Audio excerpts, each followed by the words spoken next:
কাঁথিতে post অফিসে আধার সংশোধনের কাজ করতে এসে সমস্যায় পড়তেন এলাকাবাসী। ঝড় বৃষ্টি উপেক্ষা করে রাত জেগে লাইন দিতে হতো সাধারণ মানুষকে। প্রতিদিন 40 জনের বেশি মানুষের আধার সংশোধন হতো না বলে জানা যায় স্থানীয় সূত্রে। প্রাক্তন সাংসদ শিশির অধিকারীকে বিষয়টি জানানো হয়। এই খবর সিএনএ সম্প্রচারিত হয়। কাঁথির প্রাক্তন সাংসদ শিশির অধিকারী সাধারণ মানুষের স্বার্থে পোস্ট অফিসে আধার সংশোধনের জন্য কথা বলেন বিভাগীয় আধিকারিকের সঙ্গে। কাঁথিতে পোস্ট অফিসে আধার সংক্রান্ত খবর সম্প্রচার করায় সিএনকে ধন্যবাদ জানিয়েছেন প্রাক্তন সাংসদ। শুক্রবার থেকে কাঁথির বড় পোস্ট অফিসে প্রত্যেক দিন সকাল 7টা থেকে রাত 8টা পর্যন্ত আধার কার্ড সংশোধন করা হবে। প্রত্যেক দিন 80 জনের নাম নথিভুক্ত হবে। পরের দিন এই সংশোধনের কাজ সম্পূর্ণ করা হবে। শুধু কাঁথি নয়, এবার থেকে মুগবেড়িয়া, কালীনগর, পটাশপুর, হেড়িয়া সহ আরও বেশ কিছু এলাকায় যে বড় পোস্ট অফিসগুলো রয়েছে সেখান থেকেও সাধারণ মানুষের স্বার্থে পরিষেবা দেওয়া হবে, জানান শিশির অধিকারী। কালকে আমাকে ওই এটা অবস্থার পরিপ্রেক্ষিতে উদ্ভূত যে সমস্যা এই সম্পর্কে সিএন আমার কাছে আগে তুলে ধরে। আমি দেখবো বলেছিলাম। আজকে সুপারিনটেন্ডেন্ট পোস্ট অফিস সঙ্গে আমার কথা হয়েছে।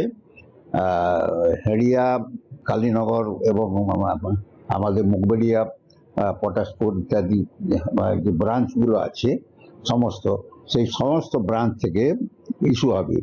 আর এখন থেকে কাঁথি শহরে যারা আসবেন তাদেরগুলো সব নিয়ে নেওয়া হবে, নিয়ে ওরা বাড়ি যাবে। পরের দিন সেদিন সর্বোচ্চ 80খানা করে আপডেট হবে। আর বাকি যা রয়ে যাবে সবটা পরের দিন এখানে অপেক্ষা করতে হবে না। পরের দিন তারা ইউজুয়াল অফিস আওয়ার্সে এলেই ফেরত গিয়ে চলে যাবে। হয়তো লোককে আর রাত্রি বাস করার প্রয়োজনও নেই। আর এখানে মশা কামড় খেয়ে রাত্রে কষ্ট করে থাকার কোনো দরকার নেই।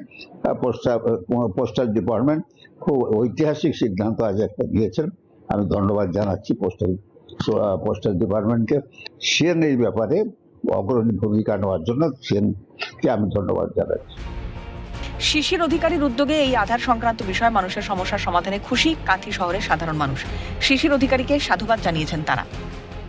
এই উদ্যোগকে বলবো, আমাদের কাঁথির প্রাণ পুরুষ হচ্ছেন মাননীয় শিশির অধিকারী, প্রাক্তন সাংসদ ও প্রাক্তন কেন্দ্রীয় মন্ত্রী। তিনি মানুষের সুখ দুঃখের চিরদিনের সাথী। তিনি মানুষের সুখ দুঃখ বোঝেন, শোনেন, দুঃখ কষ্টের কথা শোনেন। তিনি শোনার সঙ্গে সঙ্গে আমাদের কেন্দ্রীয় সরকারের কাছে গিয়ে এই তদবির করে কাঁথির মানুষের কষ্টের কথা বলে তাদের সুরাহা করেছেন। আর উনি পারেন অনেক কিছু, যা অনেকেই পারেন না। শিশির অধিকারীর পক্ষে সম্ভব, অনেক কিছু সম্ভব। প্রচুর বৃষ্টি হচ্ছে, বৃষ্টির পর দেখবেন পুরনো বহু বছরের বিশাল আকারের একটা বট গাছ, মানুষ দেখবেন সেই বট গাছের ছায়ায় আশ্রিত হন। আজকে কাঁথিবাসী